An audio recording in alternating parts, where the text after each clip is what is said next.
Je suis né au Sénégal. J'ai grandi dans un milieu où l'individu n'existe pas. La notion de l'individu n'existe pas, c'est la notion de groupe. Ma famille est originaire de Saint-Louis, qui est dans le nord du Sénégal, l'ancienne capitale de l'Afrique de l'Ouest. Après mes études m'ont amené en France. J'ai eu la chance, pendant mes études, de découvrir la photographie. Et dans un premier temps, c'était dans un souci de partager mes expériences françaises à ma famille au Sénégal.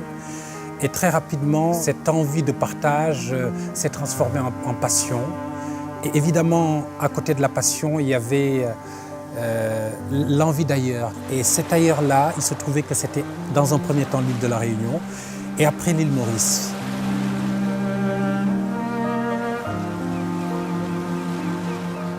J'ai eu ce privilège, au lieu de faire le tour du monde, d'être dans un lieu qui a la dimension d'un continent, où on trouvait dans un tout petit lieu plusieurs cultures, plusieurs façons de faire.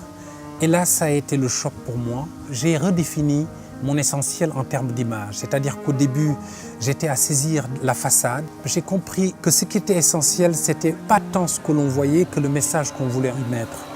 J'ai commencé à photographier les gens dans les marchés, au gré des rencontres, parce que ça me touchait avant de sublimer le luxe. Je suis arrivé avec une approche différente en disant que le luxe, c'était le regard que je portais sur les choses et j'avais plutôt comme objectif de révéler l'expérience vécue et je ne me suis jamais laissé distraire par le lieu.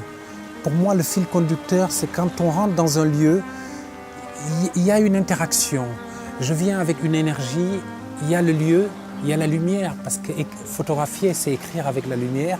Et je me suis mis à ressentir. Quand je venais dans un lieu, il fallait que je ressente, il fallait que j'entende. Et chargé de ces émotions avec mon vécu, je me suis mis à exprimer des choses qui ont très rapidement plu. Photographier, pour moi, est une épreuve de vérité. Je crois que le préalable, c'est d'avoir une énergie et peut-être une histoire à raconter.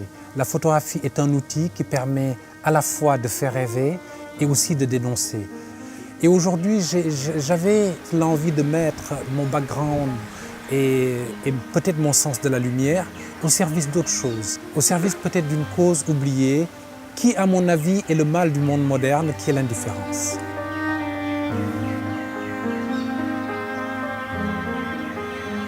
J'ai eu, de par mes rencontres, de par mes voyages, de photographier des petites choses. Il m'est arrivé de m'arrêter en face des murs avec des écritures, avec des couleurs de peinture qui ont subi le temps.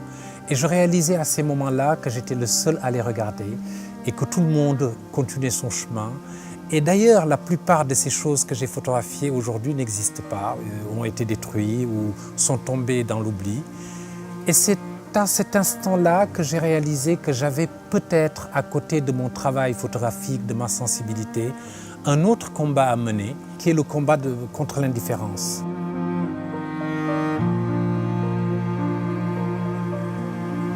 Avec cette expérience, j'ai mis en place, avec des personnes qui travaillent autour de moi, ce concept de art texture, qui cumule un peu toutes les matières que j'ai photographiées pour pouvoir les publier, pour pouvoir les faire partager.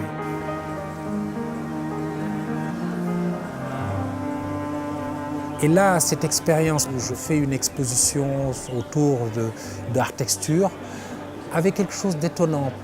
Il y avait une dimension du monde parce que j'ai réuni dans une salle plusieurs énergies, plusieurs expériences, plusieurs cultures. Et vraiment, j'étais très content de ce rendu, d'autant plus que le public a perçu mon message et la sensibilité que j'y ai apportée.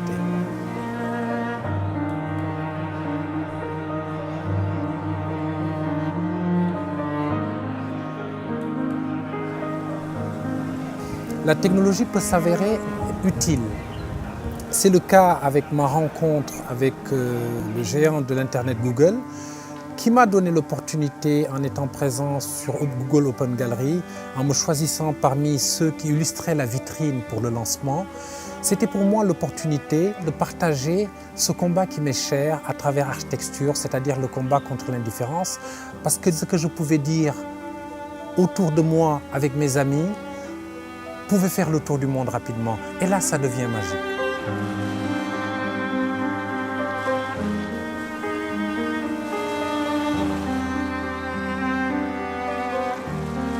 J'avais le devoir de le faire partager.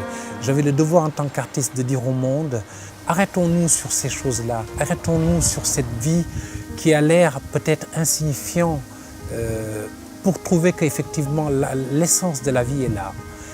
Quand on apprend à regarder, quand on apprend à apprécier, peut-être qu'on apprend un jour à apprécier nos vies et à donner un sens à notre existence.